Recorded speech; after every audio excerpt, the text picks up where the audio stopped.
Hola a todos.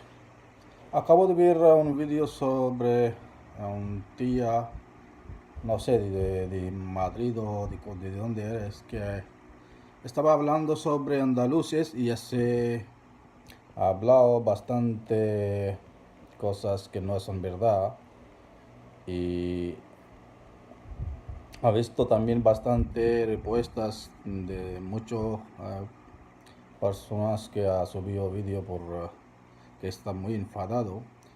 Y la verdad que esto tiene razón que gente ha enfadado, porque Andalucía, que yo conozco yo he venido desde Pakistán hace 18 años, y que andaluces son gente muy amable y siempre reciben con brazo abierto a todo el mundo. Y también son trabajadores, siempre trabajan y no dan a nadie. Y tenés su cultura muy rica de música o danza o de comida o de tradiciones.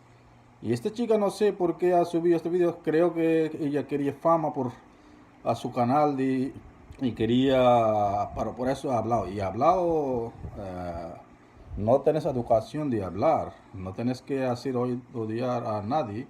En Andalucía yo no he visto a alguien que habla sobre de madrileño o catalanes malo, nunca.